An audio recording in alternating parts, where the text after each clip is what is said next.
अमूमन ऐसा देखा जाता है कि छोटे परिवारों में एक सिलेंडर से 2 महीने तक खाना पकाने का काम बखूबी चल जाता है, लेकिन 1 महीने में एक सिलेंडर की बाध्यता से उन परिवारों को दूसरे महीने में मिलने वाले सिलेंडर से हाथ धोना पड़ता था।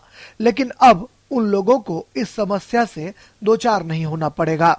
केंद्रीय मंत्रिमंडल की आर्थिक मामलों की समिति ने ये फैसला लिया है कि उपभोक्ता जब चाहें साल में रियायत वाले सिलेंडर प्राप्त कर सकते हैं।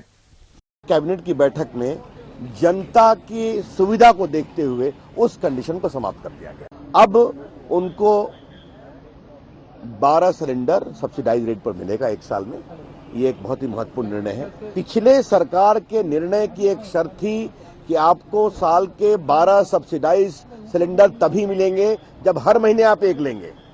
इसके अलावा प्रधानमंत्री नरेंद्र मोदी की अध्यक्षता में आर्थिक मामलों की मंत्रिमंडलीय समिति ने सड़क निर्माण में समय समय पर आवश्यक मॉडल में रियायत समझौता यानी एमसीए में संशोधन करने और परियोजनाओं को मूर्त रूप देने के तौर तरीकों पर निर्णय करने का अधिकार सड़क परिवहन और राजमार्ग मंत्रालय को देने की मंजूरी प्रदान की है। इससे देश में सड़क के निर्माण और परियोजनाओं को तेज गति से लागू करने में मदद मिलेगी।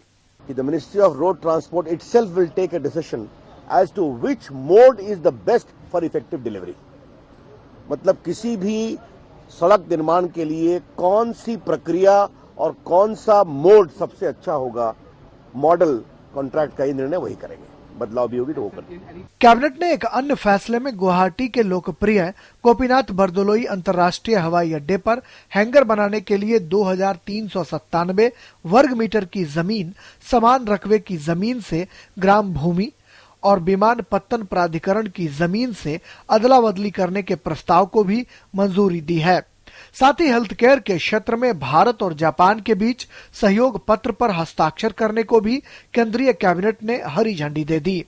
महंगाई और भ्रष्टाचार के मोर्चे पर यूपीए सरकार को घेरने वाली और जनादेश प्राप्त करने वाली एनडीए सरकार जनता के सवालों पर बेहद संजीदा है। शायद यही वजह है कि कैबिनेट ने ये अप्रूवल दिया कि जनता को रियायत वाले सिलेंडर जारी रहेंगे और अगर कोई उपभोक्ता 1 महीने में एक सिलेंडर का उपयोग न कर पाते हो तो दूसरे महीने वो अपने सिलेंडर का उपयोग बखूबी कर सकते हैं। कैमरामैन एएमजी सुरेंद्र के साथ राजेश राज, डीडी न्यूज़, दिल्ली।